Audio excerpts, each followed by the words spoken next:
On June 28, 2003, in the coastal town of Redwood, Oregon, 21-year-old Amanda Pierce was seen leaving the Harbor Lights nightclub just after 2:00 a.m., getting into a red 1996 Jaguar driven by 25-year-old Brian Keller, 18.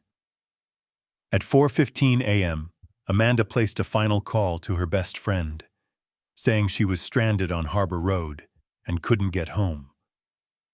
Minutes later, her phone went dead. She was never seen again. 0:00:36.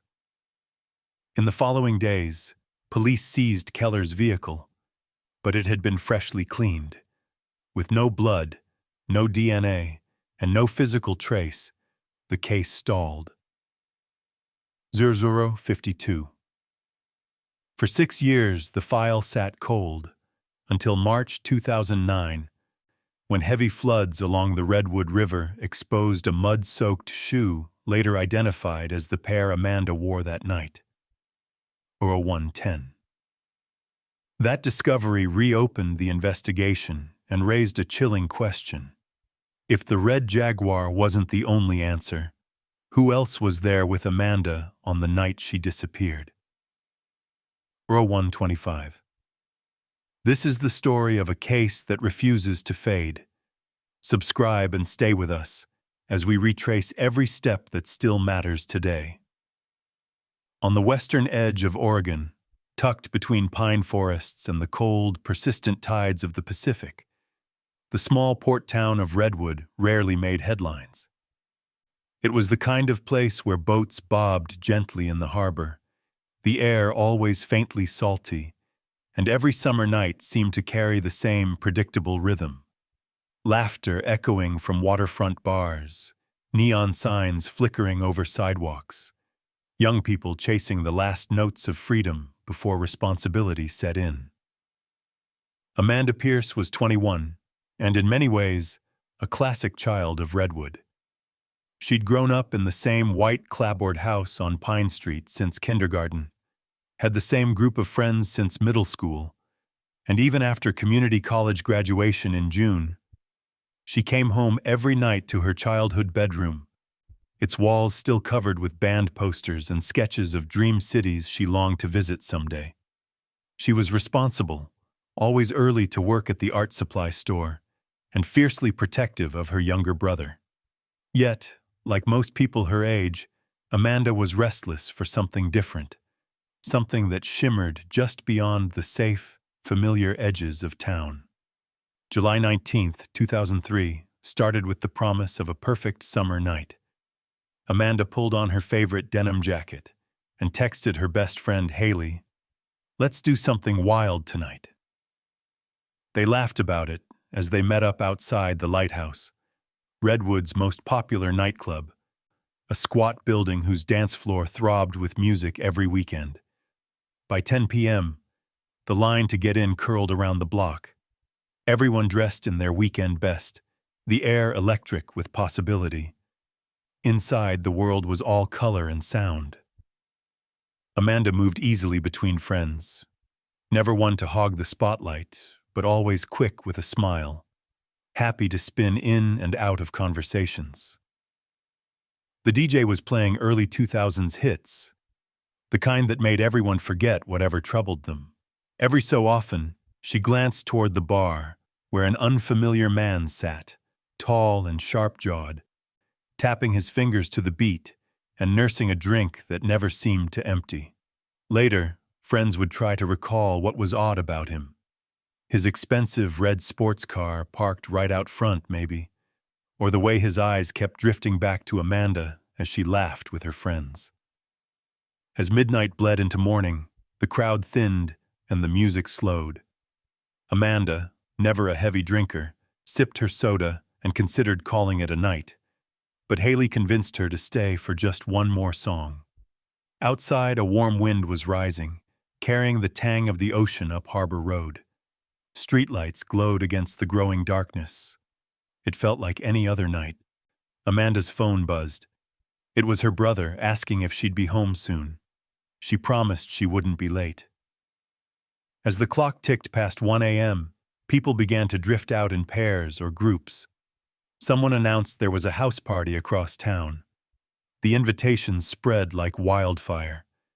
Amanda hesitated, glancing at her watch, but Haley begged her to come.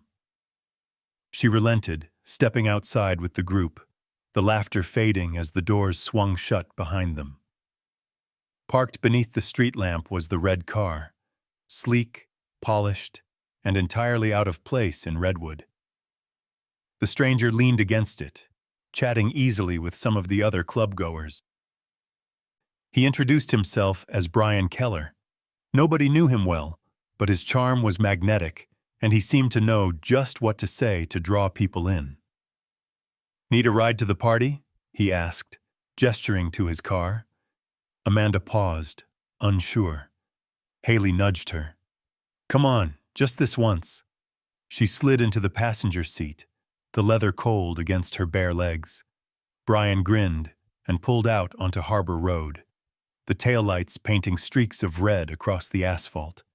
Haley and the others piled into another car, promising to meet them there. As they sped away, Amanda watched the familiar storefronts blur by. She pulled out her phone to text Haley, but the signal flickered in and out. The road grew darker as they left downtown behind. Nobody would remember exactly what route Brian took. Some later said they saw the red car at a gas station.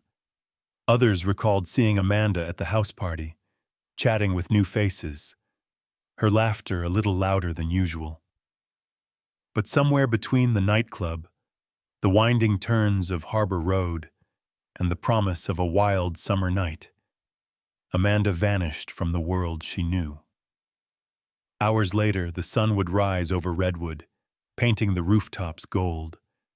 Her family would wake to an empty room, her bed neatly made, her phone unanswered. At first, no one panicked. Young people stayed out late, after all, and Amanda was always responsible.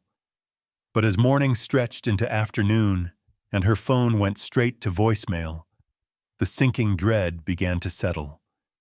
The town would never be the same. The haunting question lingered in every conversation, every news report, every sleepless night. How can a young woman simply disappear into the night? As days passed, the normal rhythms of Redwood slowed. Parents began to watch their children more closely. Friends whispered theories in hushed tones. The Pierce family left Amanda's porch light burning, a beacon against the growing darkness.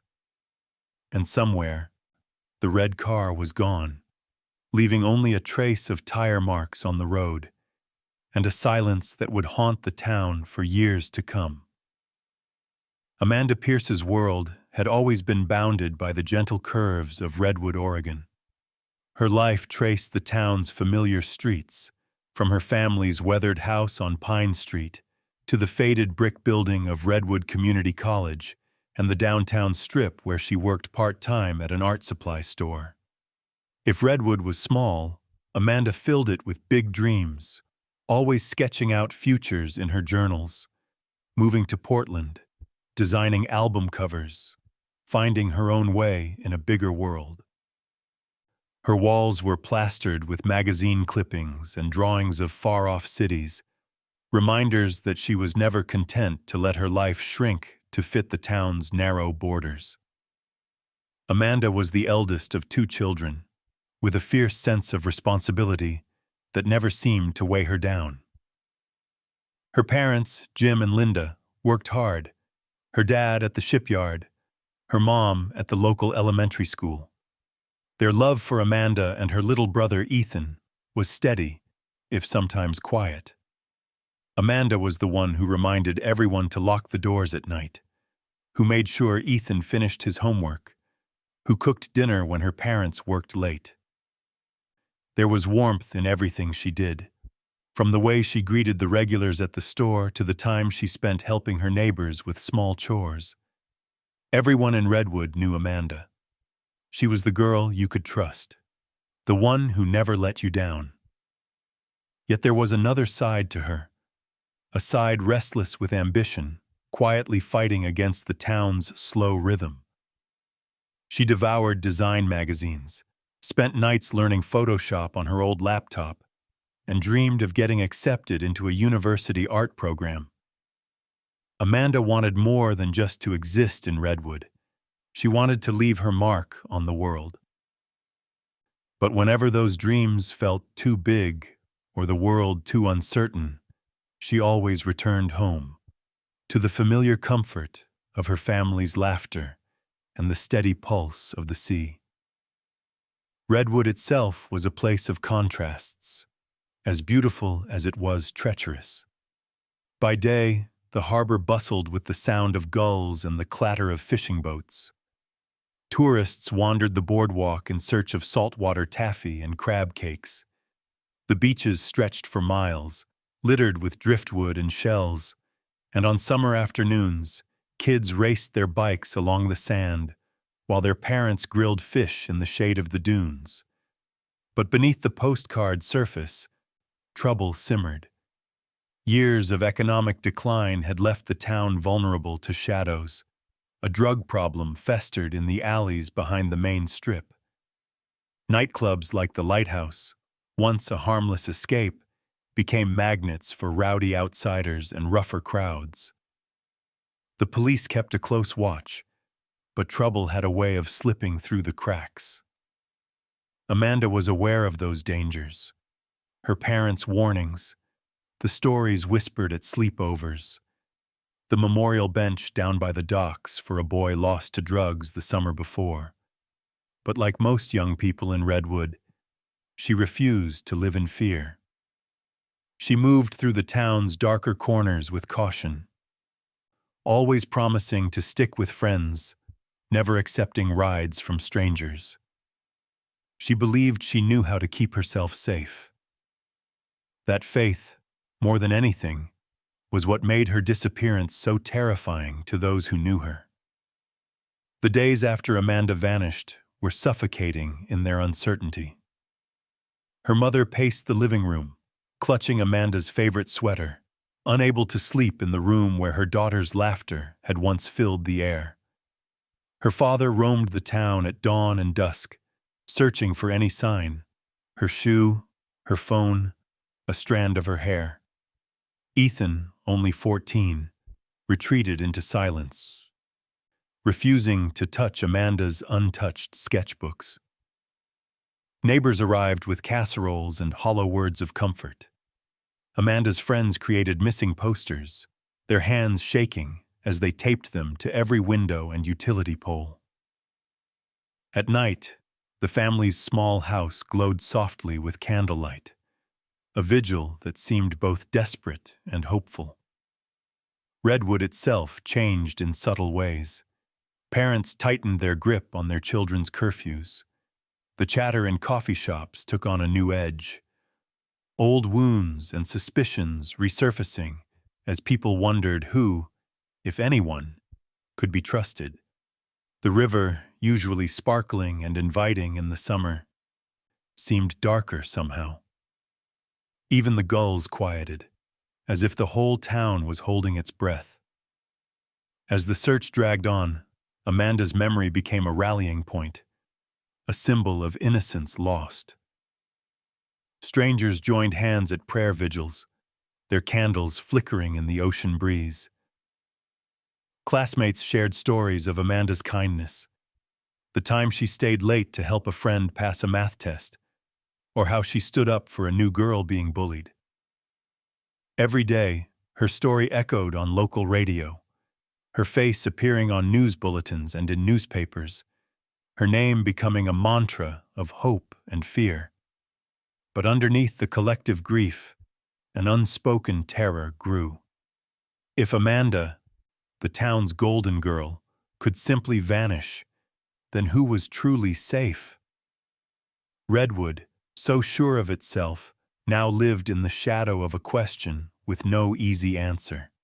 Somewhere out there, the world Amanda longed for seemed to recede even further.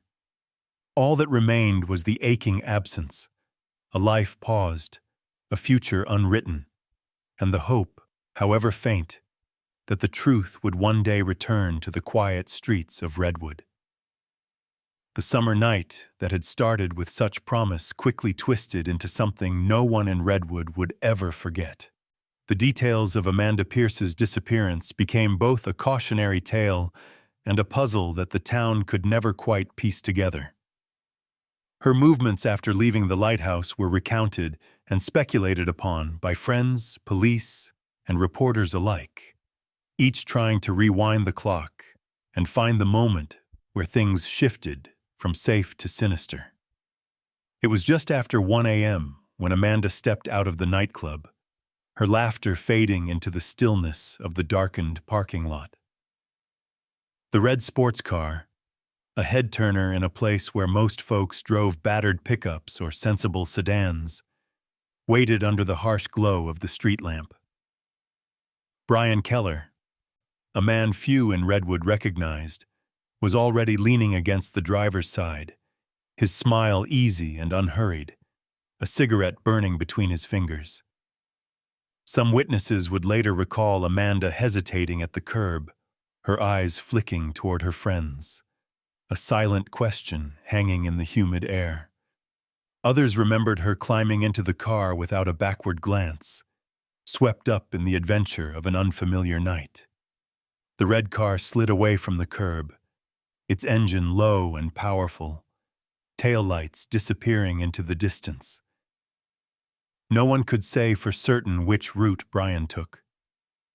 The house party was across town, and there were half a dozen ways to get there, winding through residential streets, over the old wooden bridge, past the shuttered cannery, and out toward the lonely stretch of Harbor Road. Maybe they stopped at the gas station on 3rd, as a clerk later insisted, a woman matching Amanda's description, buying a bottle of water and nervously checking her phone. Maybe they never made it to the party at all. What's certain is that around 4:15 a.m., Amanda's phone rang through to her best friend Haley. In that moment, a fragment of time preserved forever in a police report, Amanda's voice was different. Gone was the calm, cheerful cadence everyone knew.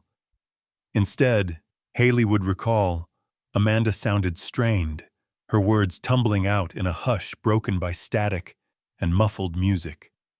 She whispered, "He won't take me home. We're somewhere along Harbor Road. I'm scared." There was a tremor in her voice, the kind that rattles even the strongest bonds of trust. Haley asked questions, her voice rising in panic, but Amanda couldn't answer them. There was a sound, like footsteps or gravel crunching, and then the call cut out. The line went dead. That was the last anyone ever heard from Amanda Pierce. In the hours after, as the sky over Redwood turned from indigo to pearl, Amanda's absence became impossible to ignore. Her parents awoke to find her bed still neatly made, the covers smooth and untouched. Her phone went straight to voicemail.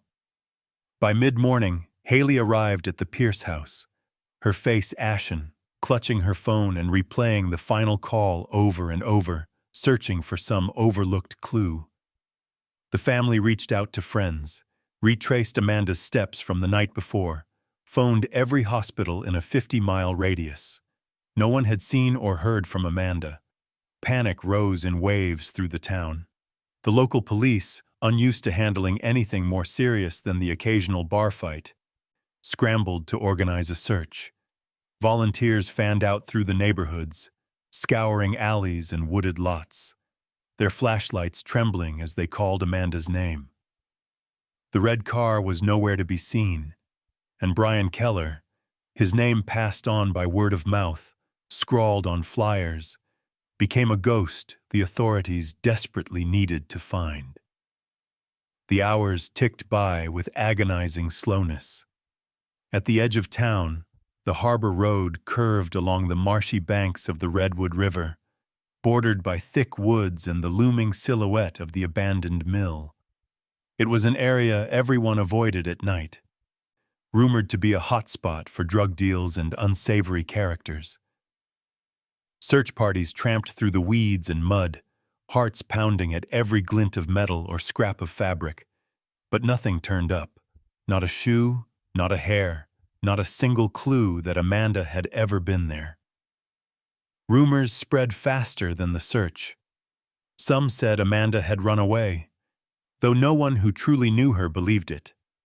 Others blamed the stranger in the red car, weaving tales of jealousy, anger, and secrets. Theories multiplied, whispered in coffee shops and classrooms, but each ended the same way, with Amanda gone, swallowed by the darkness.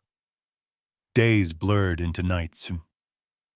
The police collected security footage, conducted interviews, and issued public statements, but all they could confirm was that Amanda had left the lighthouse with Brian Keller, and at some point later, she made that chilling call from somewhere along Harbor Road. The red car was never seen on any traffic camera, and Brian's answers to questions, when they finally tracked him down, were vague at best. Amanda Pierce, the responsible daughter, the talented artist, the heart of her family and friend group, had vanished into the night, leaving behind a fractured community and a family frozen in fear. The coastal breeze that once felt refreshing now brought with it only an ache of loss, swirling through empty streets and silent homes. In Redwood, summer had lost its innocence, replaced by a haunting, echoing question. How could this happen here? And would the truth ever surface from the shadows that now clung to every corner of the town? In the hours and days after Amanda's disappearance, the Pierce family found themselves caught between disbelief and dread, trapped in a nightmare they couldn't wake from. Their once ordinary life fractured overnight. Her bedroom became a shrine, a sanctuary of untouched hopes and dreams, while the rest of the house seemed to shrink under the weight of waiting. Her mother, Linda, barely slept, sitting for hours on Amanda's neatly made bed, clutching her daughter's favorite sweater as if it could anchor her to hope. Jim, her father, combed the town with haunted eyes, retracing Amanda's last known steps, searching faces in crowds for any sign of her. Her brother Ethan, suddenly smaller in the echoing house, stared for hours at Amanda's empty desk, refusing to turn on the light. It was Linda who made the first flyers, printing Amanda's smiling face above the words, "Missing Amanda Pierce." She and Jim spent that entire first day plastering them everywhere they could. Telephone poles, gas stations, the post office bulletin board, even the windows of the old bait shop by the harbor. The tape stuck awkwardly to the salt-stained glass, but they pressed it down with shaking hands, determined that Amanda's face would not disappear so easily from the world. By the second day, friends and neighbors had joined the search, fueled by sleepless worry and the hope that Amanda might still be out there, hurt, maybe, but alive. Volunteers formed search parties, sweeping through overgrown lots and along the banks of the river, calling her name until their voices cracked. At night, they gathered outside the Pierce home, lighting candles and whispering prayers into the restless wind. The small front yard glowed with a sea of trembling flames, each one a flicker of hope against the darkness that now hung over Redwood. The community, so used to the rhythms of daily life, found itself gripped by a new, persistent fear. Coffee shop conversations, once casual, now bent quickly to Amanda's story. The grocery store aisles became places for nervous speculation. Did you hear about the call she made? They say she got into a car with that stranger. Did anyone really know him? Rumors swirled, but what cut deepest was the sense of vulnerability. If someone like Amanda could vanish, who among them was truly safe? As days passed, the panic and exhaustion grew. The police set up a hotline, their officers fielding calls around the clock, each tip a lifeline, no matter how far-fetched. Parents held their children tighter, curfews were moved earlier, and young women traveled in groups even in daylight. Local churches held vigils that spilled out onto the streets. The entire town felt smaller, tighter, bound together by fear and the desperate need for answers. Inside the Pierce home, time distorted. Linda and Jim barely left the house, afraid to miss a call or a knock at the door. Linda would often wander to Amanda's bedroom, lingering at the window where a single candle glowed each night.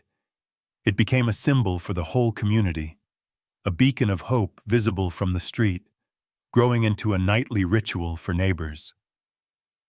Children would press their faces to the glass outside, watching the tiny flame flicker, mothers squeezing their hands, silently promising to never let go.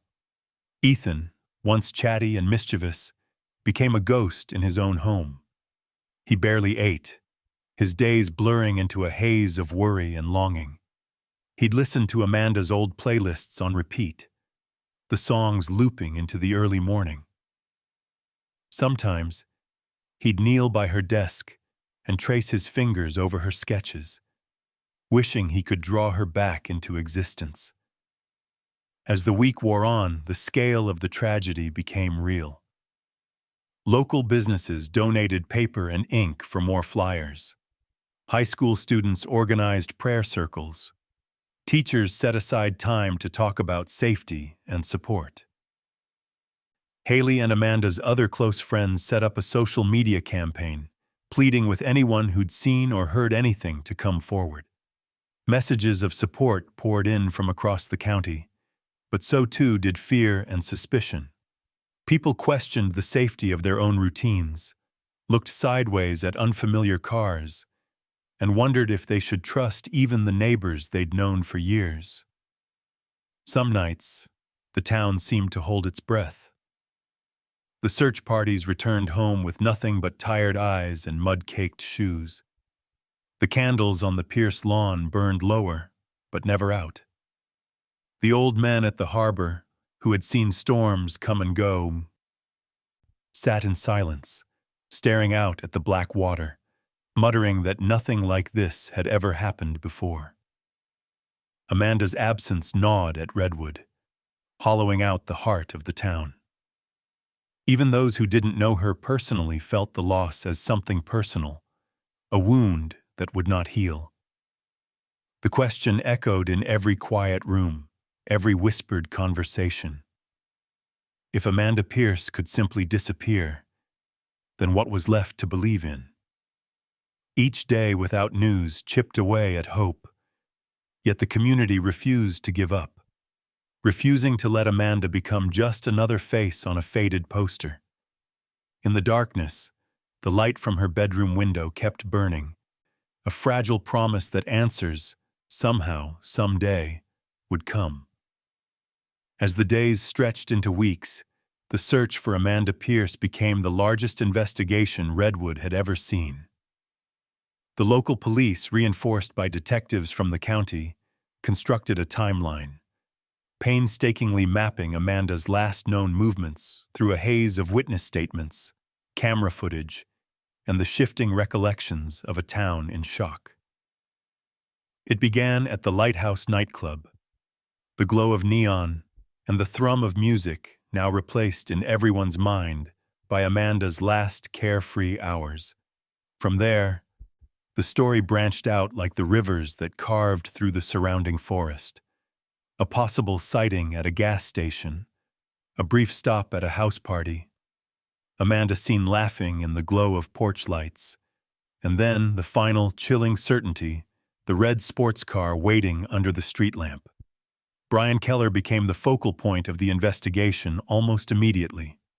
He was 25, a newcomer to Redwood with no real ties to the community, and his arrival had been as sudden as Amanda's disappearance.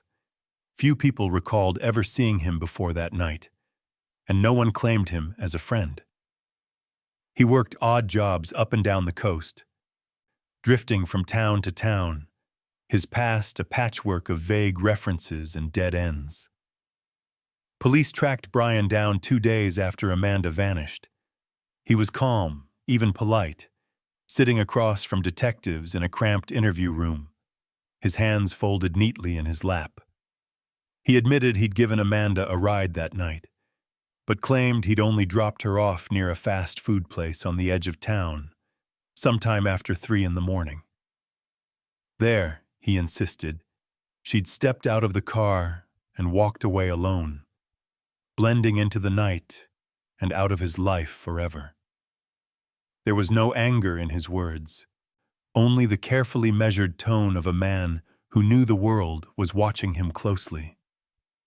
Detectives pushed him for details, but his story never wavered. He couldn't remember what Amanda was wearing. He didn't know anyone at the party. He didn't recall who else might have seen them together.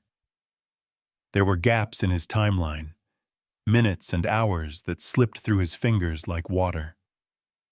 Yet for all their suspicions, the police had nothing solid. No physical evidence. No witnesses who could place Amanda anywhere after she stepped out of that red car.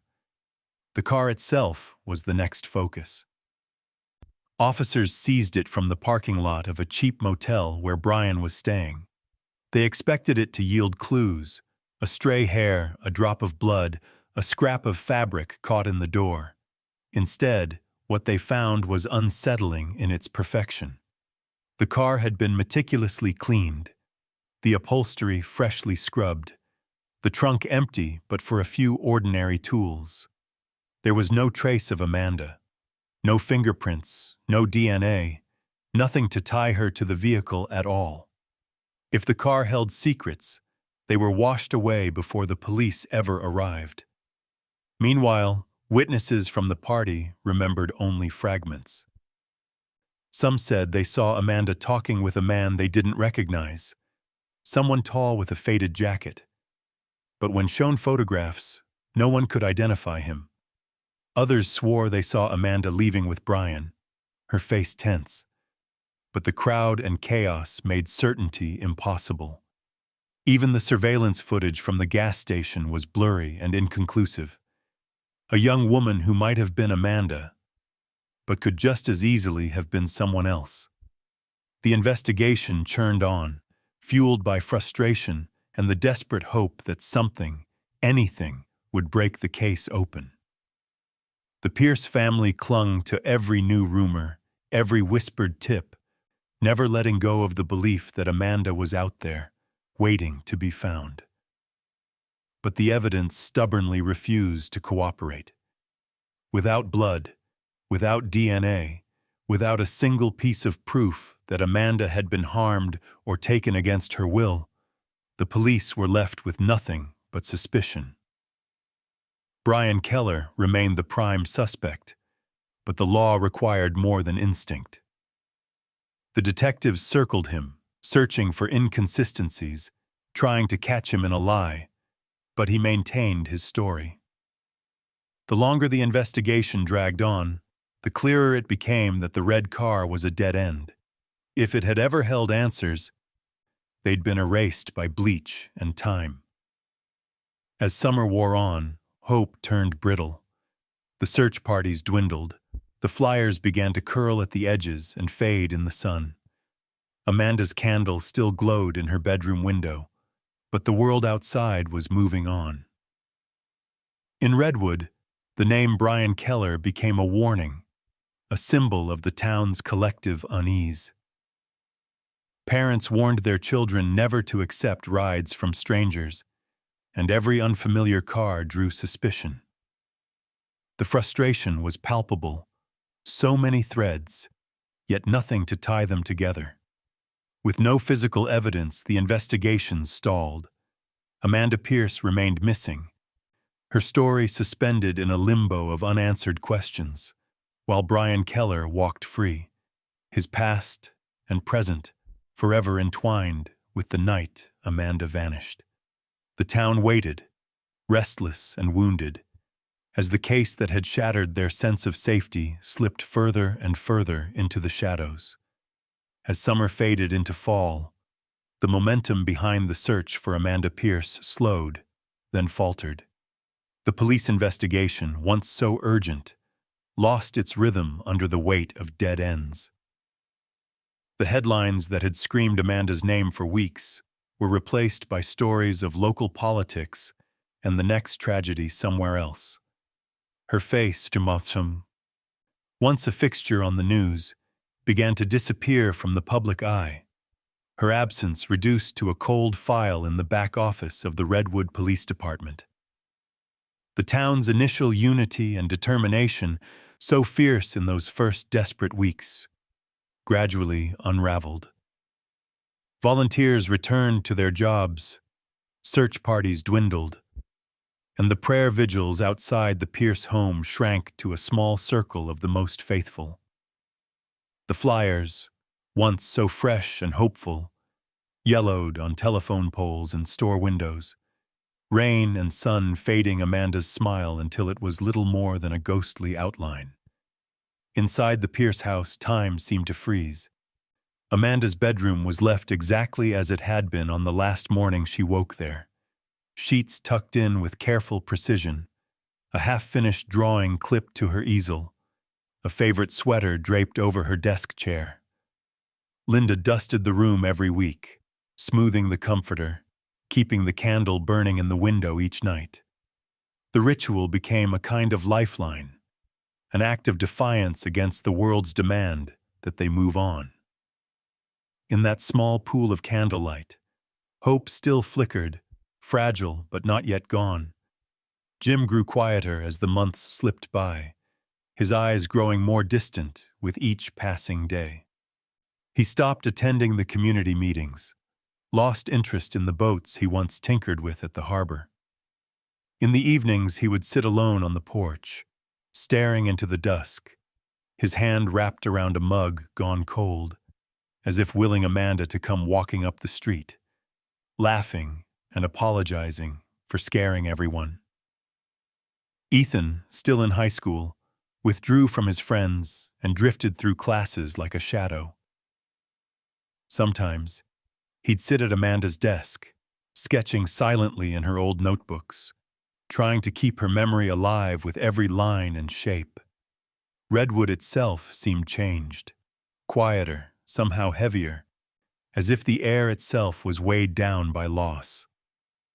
Parents watched their children more closely, locking doors that had once been left open on summer nights.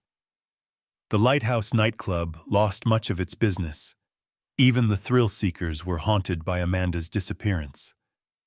Harbor Road, where Amanda was last heard from, became a road everyone avoided after dark, the memories too sharp, the danger too real. Amanda's story lingered, but in a different way now.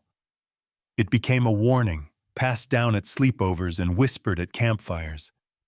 Don't go out alone. Don't trust strangers. Remember Amanda Pierce.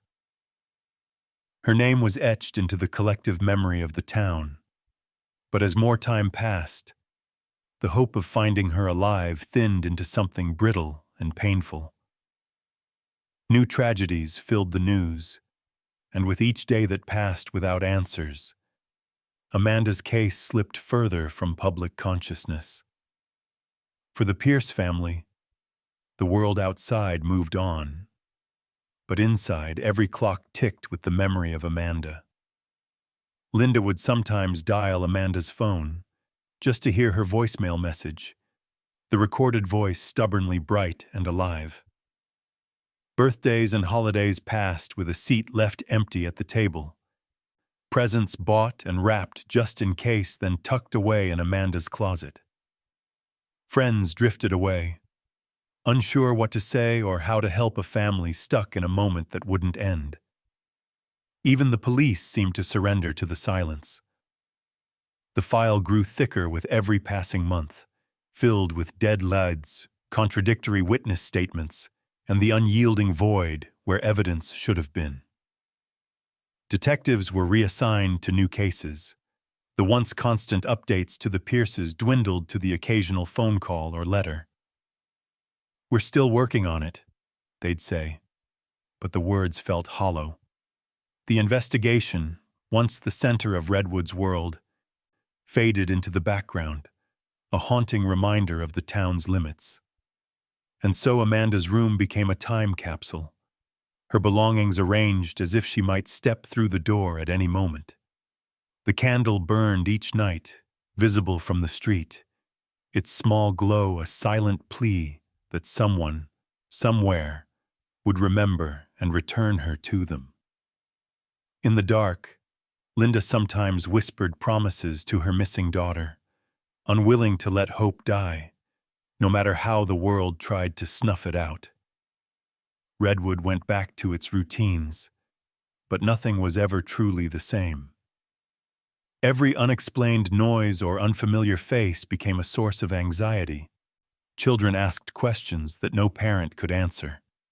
The river kept flowing past at the town's edge, indifferent to grief or memory, while the Pierce family waited, together, yet each utterly alone, for a miracle that never seemed to come. Amanda's absence settled over Redwood like a long, unbroken winter. Yet even as the world moved forward, a single light burned in a bedroom window, a stubborn reminder that some wounds refuse to close until the truth is finally known. 6 years drifted by, heavy and slow. Time wore down the urgency of Amanda Pierce's case, erasing the sharp edges of panic and outrage, but never the ache of absence. Redwood seemed to hold its breath in those silent years, the story of Amanda's disappearance woven into the town's soul, a secret wound beneath the surface of daily life. For the Pierce family, every day was a test of endurance. Linda kept Amanda's room untouched. Jim made a ritual of checking the mailbox each morning, searching for news that never came. Ethan finished high school, his sister's memory the silent passenger beside him at every milestone. Summer storms on the Oregon coast were always fierce, but in July 2009, Redwood faced the worst in decades. Gray clouds rolled in from the sea, swallowing the sun and flattening the horizon. For 2 days, rain battered the town, transforming streets into rivers, sending branches crashing onto roofs and swelling the banks of the Redwood River far beyond their usual lines. Electricity flickered and died. People stayed inside, watching the storm through rain-streaked windows, whispering about floods and mudslides and the damage sure to come. When the water finally receded, the landscape had changed. The river, swollen with rain and debris, had clawed away at its banks and filled its mouth with mud and tangled driftwood. On the outskirts of town, at the edge of an abandoned lot that locals avoided, a fisherman slogged through the knee-deep mud, hoping for salvage or maybe just a story to tell. The lot had once been a dumping ground for old tires and rusted barrels, forgotten by everyone except the weeds and the occasional trespasser. What the fisherman found that day would change everything. Half buried in the mud was a woman's shoe, small, battered, and faded, but unmistakably out of place. He picked it up, turning it over in his hands. It was weathered by time and water, but a pattern of blue flowers still clung to the fabric, stubbornly bright beneath the grime. The fisherman brought the shoe to the police, more out of curiosity than expectation. After so many years, most tips were little more than wild guesses or dead ends. But when the police laid the shoe out on a desk, memories came flooding back. Linda was called in to identify it. She broke down when she saw it, tracing her finger along the familiar embroidered flowers, the same pair Amanda had insisted on wearing the night she vanished. There was no doubt. It was Amanda's. The news hit Redwood like thunder. The newspapers, long since finished with the story, ran new headlines. New evidence found in Amanda Pierce case. The abandoned lot on the riverbank was cordoned off, swarming with officers and forensic teams. For days, searchers combed the muddy ground, sifting through debris and probing the earth for anything else that might tell them what happened that night. Every scrap of fabric, every lost trinket, was collected and catalogued. Rumors flared up again, questions old and new tumbling through the town. Had Amanda been brought there the night she disappeared? Why hadn't the lot been searched more thoroughly before? Who else might have known about the spot? So isolated, so easy to overlook. For the Pierce family, the discovery of Amanda's shoe was both agony and hope, and it wasn't the miracle they'd prayed for, but it was something.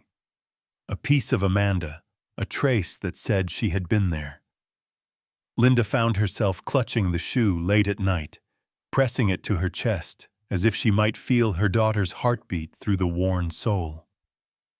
Jim became restless, thrown back into the routine of waiting for news, unable to focus on anything else. Ethan, now a young man, went down to the river's edge himself, standing in the spot where the shoe was found, searching for answers in the churned mud. With the evidence, police officially reopened Amanda's case. Detectives returned to Redwood, their notebooks thick with questions. The lot where the shoe was discovered became the center of the investigation. Old suspects were called in again. Brian Keller's name resurfaced, whispered in grocery aisles, and shouted on online forums. Everyone wanted to know, had the police missed something vital all those years ago? The new search brought with it a surge of hope, but also fear. Memories that had settled, like dust in the corners of Redwood's mind, were stirred up all over again. People remembered details they hadn't thought of in years. A strange car parked by the river, a figure seen on a rainy night, an argument overheard outside the club. The past, long silent, was speaking again.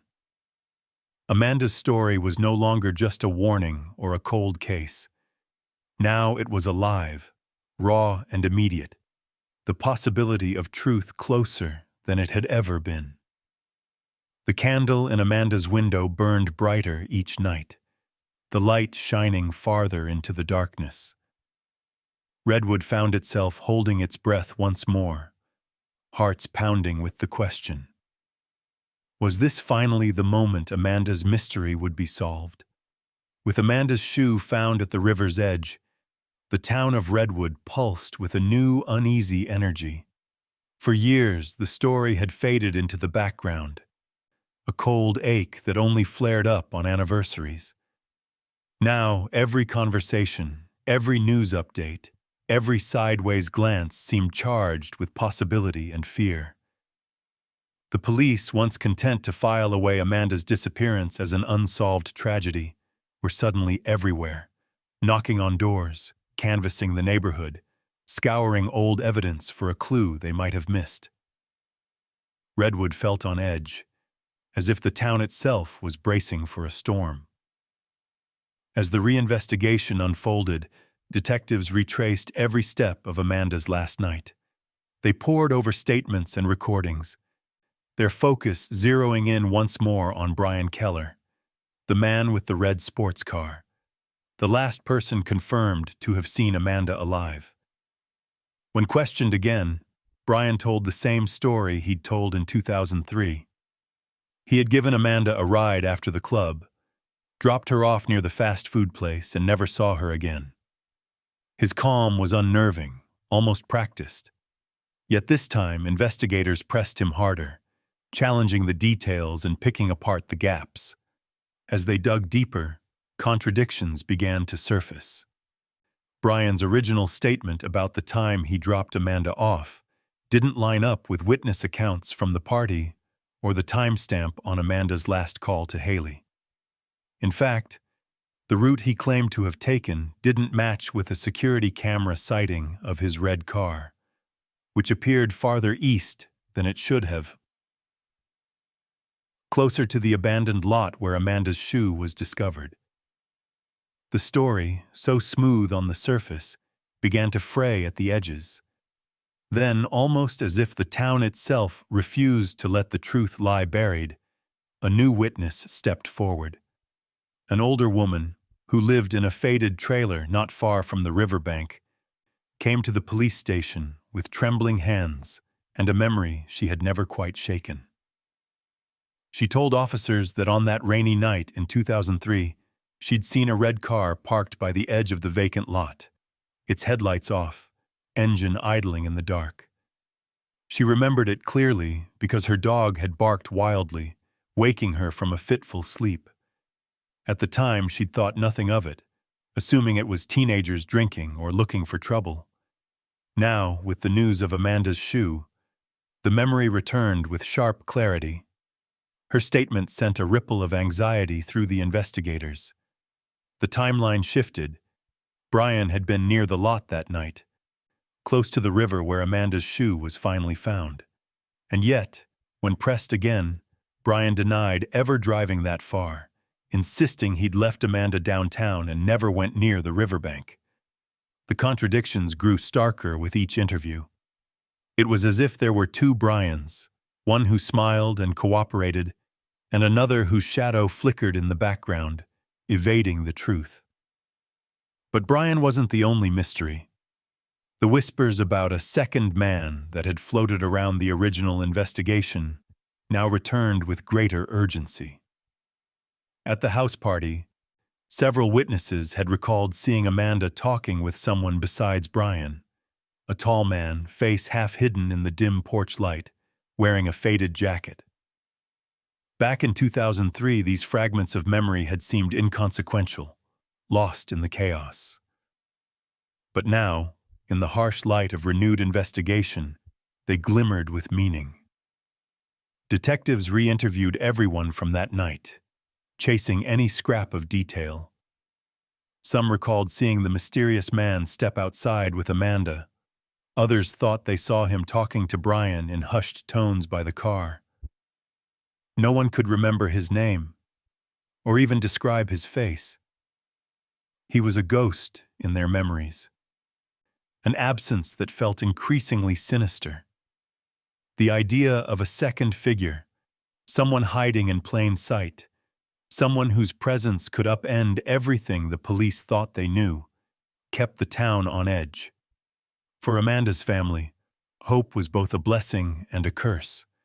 Linda found herself drifting between relief that her daughter hadn't been forgotten and terror that the answers, when they finally came, might be worse than the questions. Jim, restless again, attended every community meeting, his anger barely contained. Ethan, grown but still shadowed by his sister's loss, spent long nights walking the riverbank, trying to imagine what Amanda's last moments might have been. Redwood itself seemed to vibrate with tension. Old wounds reopened. Suspicion drifted from neighbor to neighbor. Even the familiar rhythms of summer, the clang of boat masts, the chatter at the market, felt hollow, as if the entire town was just waiting for the next revelation. And beneath it all, the chilling thought remained. If it wasn't just Brian, if there was someone else out there who had a hand in Amanda's disappearance, then maybe the truth was even darker than anyone wanted to believe. The question lingered everywhere. Who really had taken Amanda that night? And could justice, so long delayed, finally reach into the shadows and bring her story to light? As the investigation surged forward on the strength of new evidence and old suspicions, Amanda Pierce's story resonated far beyond the borders of Redwood.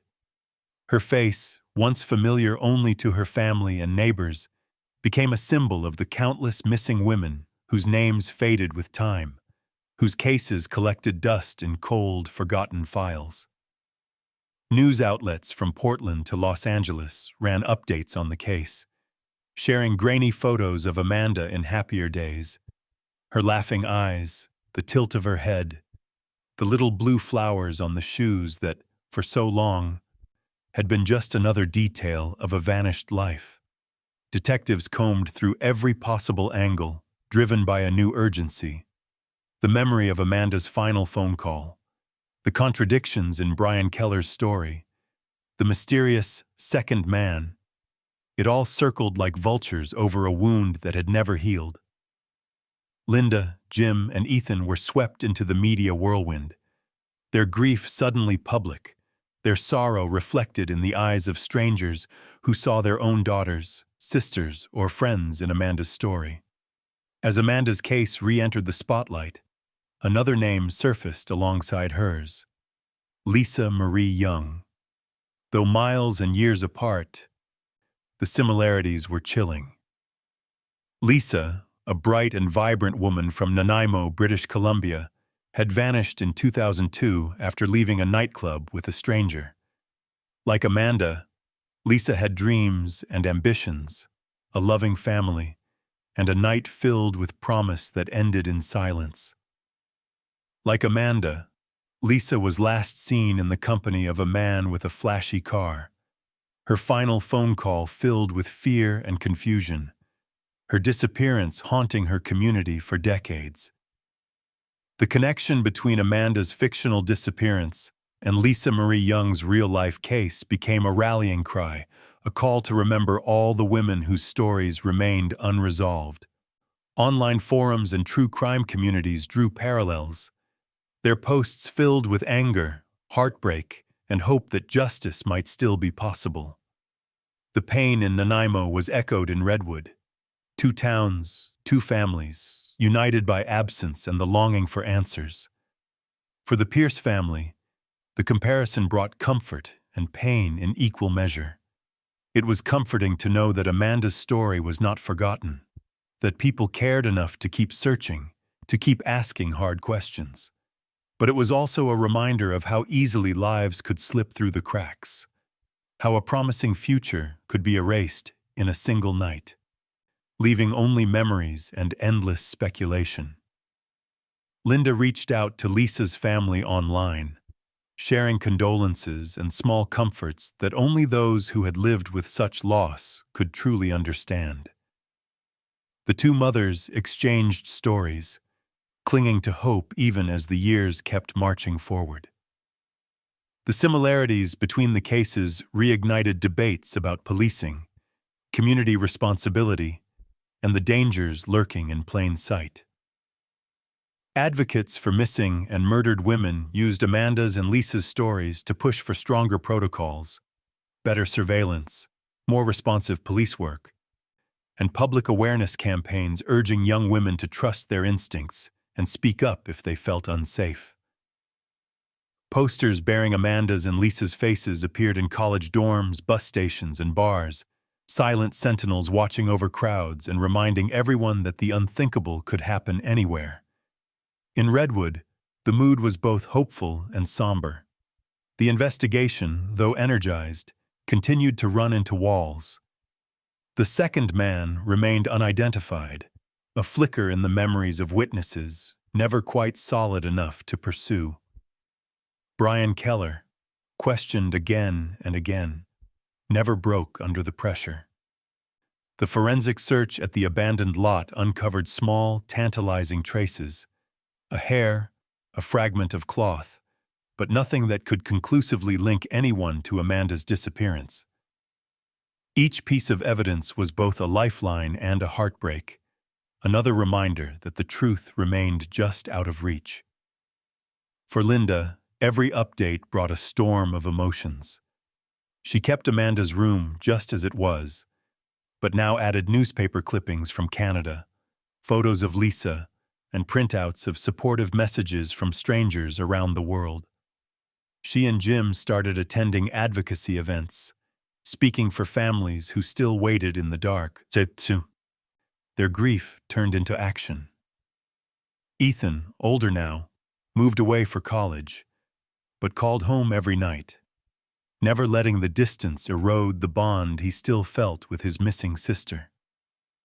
On the anniversary of Amanda's disappearance, the town gathered in the square. Candles flickered beneath photos of Amanda and Lisa, their faces illuminated by the soft light.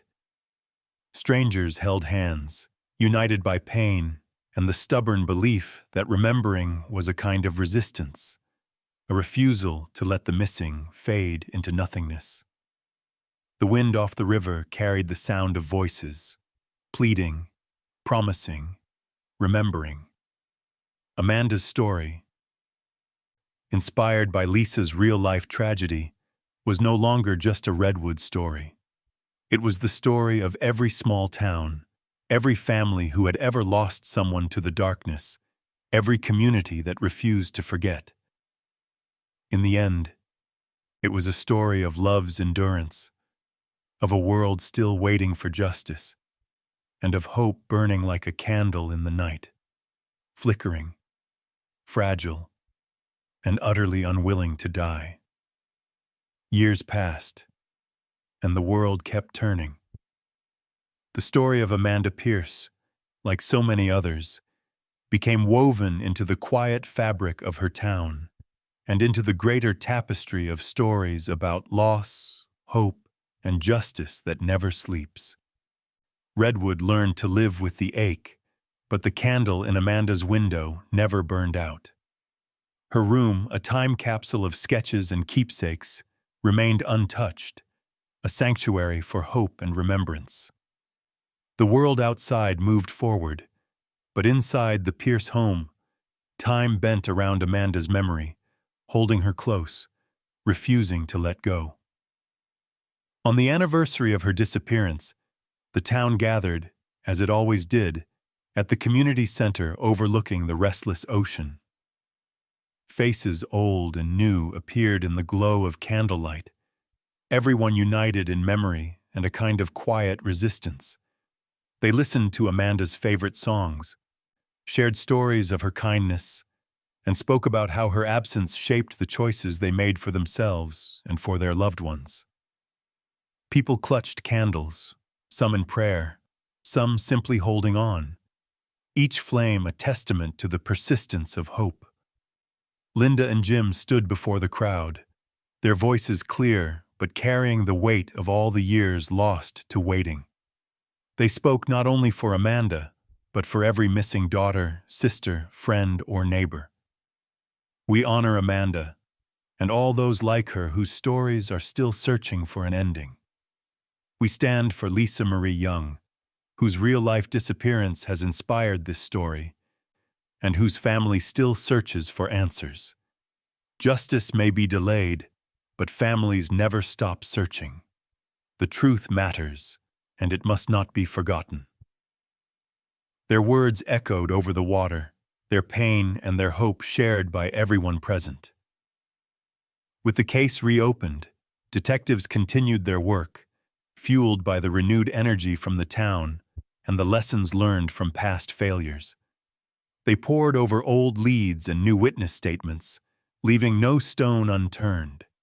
The candlelight vigils, media campaigns, and community meetings kept Amanda's story alive. Social media buzzed with hashtags and digital flyers. Strangers across the country sent messages of support, promising that they, too, would remember Amanda and Lisa, and that their stories would not fade into obscurity. For young people in Redwood, and in places far beyond, Amanda's story became a cautionary tale and a call to awareness. The lessons spread by word of mouth, by teachers and parents and friends looking out for one another. Stay alert when you go out at night. Trust your instincts, even when you feel awkward or afraid. If something feels wrong, leave and reach out for help. Report anything suspicious immediately, no matter how small it seems. Lives can turn on a single moment, and the cost of silence is too high to bear. Ethan Pierce, grown now and living his own life, carried his sister's memory with him wherever he went. On quiet nights, he would pull out her old sketchbook, tracing her lines and shapes, letting her dreams bleed into his. He became an advocate himself, speaking at colleges, organizing awareness campaigns, always reminding others that the missing deserve to be remembered, that justice only comes when we refuse to forget. Redwood changed too. More streetlights illuminated the town's dark corners. The community invested in support groups, outreach programs, and better training for law enforcement. The story of Amanda, its heartbreak and its hope, sparked real change. Parents talked to their children about safety, about trust, about the risks that could hide behind a friendly face or a dark road. What was once unthinkable had become a part of the town's identity, not as a curse but as a mission to protect others. Lisa Marie Young's name continued to surface, her story entwined with Amanda's. Across the border, her family's search pressed on, undaunted by time or silence. The parallel between Amanda and Lisa became a symbol, a reminder that these wounds reach beyond borders, beyond families, beyond the limits of a single community. Some wounds can only be healed by the truth, and that healing starts with memory, with action, and with the courage to ask hard questions and demand real answers. As the sun set on another anniversary, the light from Amanda's window could be seen all the way down Pine Street, a beacon cutting through the darkness. Those who passed by paused, some with bowed heads, some whispering a prayer, others simply making a promise to themselves to keep watch, to stay vigilant, and to care for those who might otherwise slip through the cracks. And for those who listened to Amanda's story, on the radio, online, or from the lips of a neighbor, the message was clear. Subscribe to our channel, help keep these memories alive, and push for justice in stories without an ending. Share Amanda's name, share Lisa's name. Remember them not as victims, but as lights that will not be extinguished.